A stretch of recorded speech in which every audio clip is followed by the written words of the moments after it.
तो आज मैं आपको एक अनोखी रहस्यमय कहानी सुनाऊंगा। अगर आप चैनल पर नए हैं तो अभी सब्सक्राइब कर ले, क्योंकि यह मेरा दूसरा नया चैनल है। तथा कहानी पूरा देखे, अंत में एक अनोखा रहस्य छुपा है। धन्यवाद। तो सुनिए। अद्वैत एक प्रतिभाशाली संगीतकार था। एक सड़क दुर्घटना में उसकी आवाज चली गई थी। डॉक्टरों ने कहा कि यह अब शारीरिक चोट नहीं है, बल्कि सदमे के कारण उसने बोलना छोड़ दिया है। यह मनोवैज्ञानिक मौन है। उसकी पत्नी सारिका एक नृत्यांगना थी। अद्वैत की खामोशी ने उनके खुशहाल जीवन पर एक गहरा पर्दा डाल दिया था। अद्वैत अब सिर्फ इशारों से बात करता था। सारिका ने उसका सहारा बनने के लिए अपना नृत्य मंच छोड़ दिया। वह जानती थी कि उसके पति का मौन उसकी सबसे बड़ी पीड़ा है। इस साल की करवा चौथ आए। सारिका ने व्रत रखा। इस बार उसका संकल्प सिर्फ अद्वैत की लंबी उम्र के लिए नहीं, बल्कि उसके मौन टूटने के लिए भी था।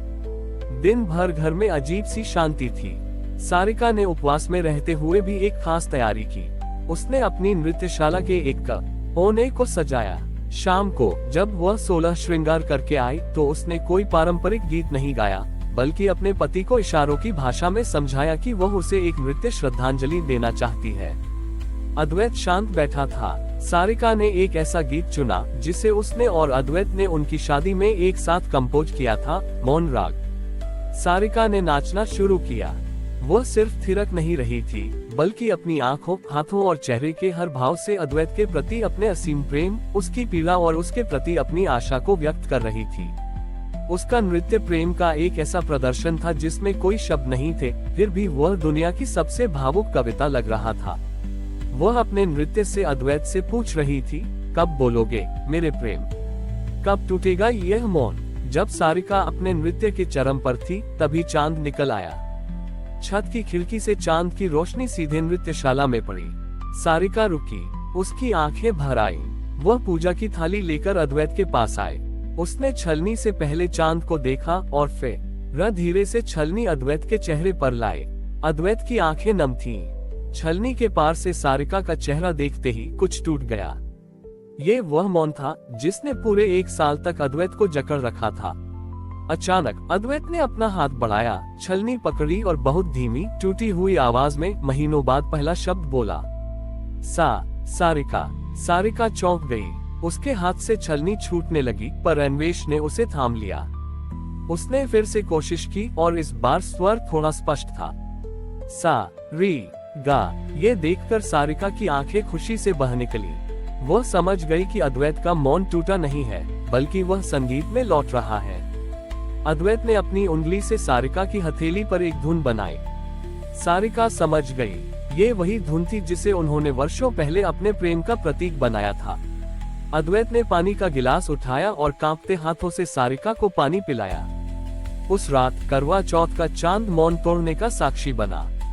सारिका ने महसूस किया कि उसका व्रत किसी चमत्कार के लिए नहीं था, बल्कि प्रेम की उस अटूट शक्ति के लिए था, जो एक दूसरे की आत्मा से बात करना जानती है, भले ही शब्द हो या न हो। अद्वैत की टूटी हुई आवाज में निकला संगीत का स्वर सारिका के लिए सबसे बड़ा करव आज चौथ का उपहार था। अगले कुछ हफ्तों में अद्वैत ने धीरे धीरे बोलना शुरू कर दिया। उसके शब्द संगीत के सुरों की तरह रुक रुक कर, लेकिन स्पष्टता के साथ बाहर आ रहे थे। सारिका ने अपने नृत्य को थेरेपी बना लिया। जब भी अद्वैत बोलने में संघर्ष करता, सारिका उसके लिए वही मौन राग धुन पर नृत्य करती और वह धुन अद्वैत को शब्द ढूंढने में मदद करती। लेकिन अद्वैत को अभी भी अपनी संगीत रचनाओं पर काम करने में डर लगता था। वह अपनी खोई हुई आवाज और पहले वाले आत्मविश्वास को वापस नहीं ला पा रहा था। एक दिन शहर में एक बड़ा कला संगम आयोजित हुआ। सारिका को नृत्य प्रदर्शन के लिए आमंत्रित किया गया। अद्वैत जोर देकर बोला कि वह भी उसके साथ जाएगा, पर दर्शक दीर्घा में बैठेगा। स्टेज पर सारिका का नृत्य शुरू हुआ। इस बार वह उस मौन राग पर नृत्य कर रही थी, लेकिन इस बार उसने बीच बीच में रुककर अद्वैत की तरफ देखने का फैसला किया। नृत्य के दौरान सारिका एक जगह रुकी और उसने अद्वैत की ओर इशारा किया, जिसका अर्थ था, ये धुन तुम्हारी है। फिर उसने नृत्य करते हुए अपने हाथ कान पर रखे और इशारों में पूछा, क्या ये पूरी धुन है? क्या इसमें कुछ कमी है? उद्धरण चिन्ह। अद्वैत नीचे बैठा सब देख रहा था। उसे लगा जैसे सारिका सबके सामने उसकी पीड़ा को पूछ रही है, उसके मौन को चुनौती दे रही है। उसकी आंखों में एक पल के लिए पुराना डर लौट आया। तभी सारिका अपने नृत्य के बीच में रुक गई। वह स्टेज के केंद्र में खड़ी हुई, उसने आंखें बंद की और अचानक एकदम खामोश हो गई। पूरा हॉल खामोश हो गया। सारिका ने माइक हाथ में लिया और कहा, मेरा नृत्य अधूरा है क्योंकि इस धुन को बनाने वाले का संगीत अभी भी रुका हुआ है। ये सुनकर अद्वैत हिल गया। सारिका ने उससे भीख नहीं मांगी, बल्कि उसके संगीत के लिए मंच पर खामोशी देकर उसका सम्मान किया। अद्वैत तुरंत खड़ा हुआ। बिना किसी की परवाह किए वह स्टेज की ओर भागा। वह सारिका के पास आया, उसने माइक लिया और अपनी अभी भी थोड़ी कांपती पर दृढ़ आवाज में बोला, ये धुन अधूरी नहीं है सारिका, इसे अभी एक और स्वर चाहिए। फिर उसने अपनी उंगलियों को माइक पर रखा और जोर से एक ताल बजाए। ये ताल उस धुन का अंतिम और सबसे शक्तिशाली हिस्सा था, जिसे दुर्घटना के बाद से अद्वैत भूल चुका था। पूरा हॉल तालियों की गड़गड़ाहट से गूंज उठा। सारिका ने तुरंत अपनी जगह ली और उसी ताल पर नृत्य का समापन किया। यह उन दोनों का साझा प्रदर्शन था। अगली करवा चौथ आए। इस बार अद्वैत और सारिका ने तय किया कि वे यह व्रत हमेशा याद रखेंगे कि कैसे उनके रिश्ते ने सबसे बड़े डर पर विजय प्राप्त की। शाम को जब चांद निकला तो दोनों छत पर आए। इस बार अद्वैत ने न सिर्फ सारिका को पानी पिलाकर उसका व्रत खोला, बल्कि उसने अपने हाथ से एक छोटा सा बांसुरी का टुकड़ा सारिका को भेंट किया। अद्वैत ने कहा, पिछले साल मैंने आवाज खो दी थी, तुमने अपने प्रेम से मुझे संगीत वापस दिया। आज मेरा व्रत यह है कि मैं कभी भी तुम्हारे प्रेम की ताल को नहीं टूटने दूंगा। ये बांसुरी का टुकड़ा सारिका इस बात का प्रतीक है कि हमारा प्रेम हमेशा किसी भी मौन पर विजय प्राप्त करेगा। सारिका ने वह टुकड़ा अपने पास रखा। उसने समझा कि करवा चौथ का सबसे बड़ा आशीर्वाद पति की लंबी उम्र ही नहीं, बल्कि एक दूसरे के जीवन के सबसे अंधेरे कोने में भी प्रेम की रोशनी को बनाए रखने की शक्ति है। उनका प्रेम अब सिर्फ दो व्यक्तियों के बीच का बंधन नहीं था। ये कला, प्रेम और अटूट विश्वास का एक ऐसा संगीत बन गया था जिसकी गूंज हर उस दिल तक पहुंची जिसने मौन को चुनौती देने की हिम्मत की। ये कहानी यही समाप्त होती है। ये करवा चौथ पर आधारित प्रेम और संगीत के माध्यम से जीवन की चुनौतियों पर विजय की कहानी है। अद्वैत और सारिका ने अपनी जीवन यात्रा से प्रेरित होकर एक नया लक्ष्य निर्धारित किया। उन्होंने तय किया कि वे अपनी कला का उपयोग उन लोगों की मदद के लिए करेंगे जो किसी शारीरिक या मानसिक आघात के कारण अपने संवाद की क्षमता खो चुके हैं। उन्होंने मिलकर एक एनजीओ की स्थापना की जिसका नाम रखा रागबोध। इस केंद्र में संगीत और नृत्य की थेरेपी का उपयोग करके लोगों को धीरे धीरे फिर से खुद को अभिव्यक्त करना सिखाया जाता था। अद्वैत ने अपनी आवाज की वापसी की यात्रा को ही अब दूसरों के लिए आशा का मार्ग बना दिया।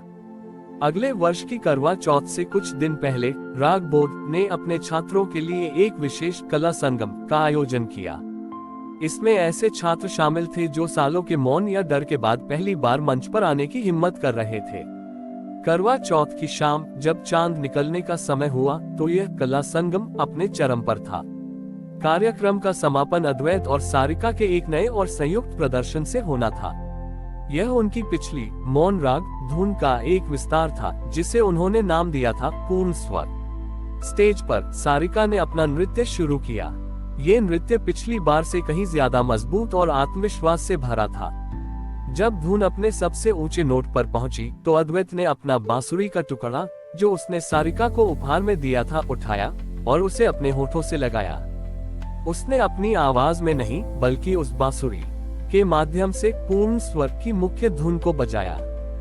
बांसुरी की धुनें हवा में तैर गईं। वे सिर्फ धुनें नहीं थीं, बल्कि विश्वास, साहस और कृतज्ञता का संगीत थी। जब चांद पूरी तरह से आसमान में अपनी जगह ले चुका था, सारिका और अद्वैत स्टेज के केंद्र में एक दूसरे के सामने खड़े थे। सारिका ने अपनी थाली बढ़ाई। उसने छलनी से चांद को देखा और फिर छलनी के माध्यम से अद्वैत को देखा। इस बार उसकी आंखों में कोई चिंता नहीं थी, सिर्फ अखंड सौभाग्य और असीम गौरव का भाव था।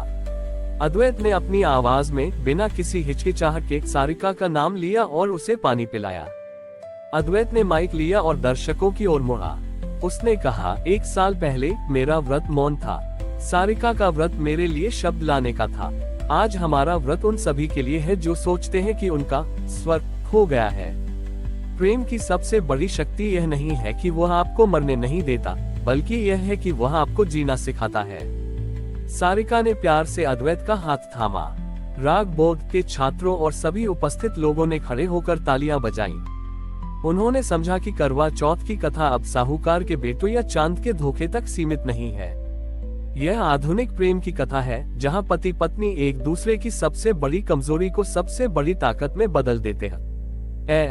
अद्वैत और सारिका ने अपने जीवन और अपनी कला के माध्यम से यह साबित किया कि जब तक जीवन में प्रेम का संगीत और विश्वास का नृत्य है, कोई भी चुनौती आपको हमेशा के लिए खामोश नहीं कर सकती। हमारी और भी आध्यात्मिक एवं अनोखी कहानियां देखने के लिए हमारे चैनल पर जाएं तथा धार्मिक एवं पौराणिक अनोखी कहानियां हमारे चैनल पर है। कृपया जाके देखें तथा हमारे चैनल को सब्सक्राइब करके रखें और वीडियो लाइक जरूर करें। धन्यवाद।